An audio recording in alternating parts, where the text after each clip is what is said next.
హిందువులకు అత్యంత పవిత్రమైన గ్రంథం భగవద్గీతగా చెప్పబడుతుంది. అలాగే క్రైస్తవులకు బైబిల్, అలాగే ముస్లిములకు ఖురాన్. ఇప్పటికీ ప్రతి ఒక్క క్రైస్తవుల ఇళ్లల్లో బైబిల్ ఉంటుంది, అలాగే ముస్లిం ఇళ్లల్లో ఖురాన్ ఉంటుంది.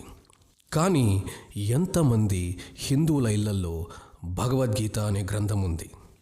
ఇప్పటికీ క్రైస్తవుల ఇళ్లల్లో, ముస్లిం ఇళ్లల్లో ప్రతిరోజు వాళ్ళ శ్లోకాల యొక్క తాత్పర్యాన్ని, దాని ఆంతర్యాన్ని పిల్లలకు, పెద్దలకు వివరిస్తుంటారు.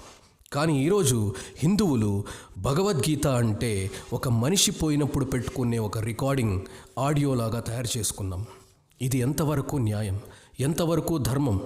ఇప్పటికీ అన్ని మతాలు వాళ్ళ బైబిల్ని, వాళ్ళ ఖురాన్ని అత్యంత పవిత్రమైన గ్రంథాలుగా రోజు పూజిస్తూ దాన్ని పఠిస్తూ ఉంటే, అత్యంత పవిత్రమైన భగవద్గీత జీవితాన్ని నేర్పిస్తుంది, జీవితంలో ఒడిదుడుకులు ఎలా ఎదుర్కోవాలో నేర్పిస్తుంది, జీవితం యొక్క సంపూర్ణతను నేర్పిస్తుంది.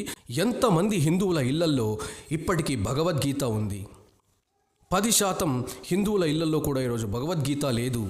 కానీ 100% ప్రతి ఒక్క క్రైస్తవుడి, ముస్లిం ఇళ్లల్లో బైబిల్, ఖురాన్ ఉంటుంది.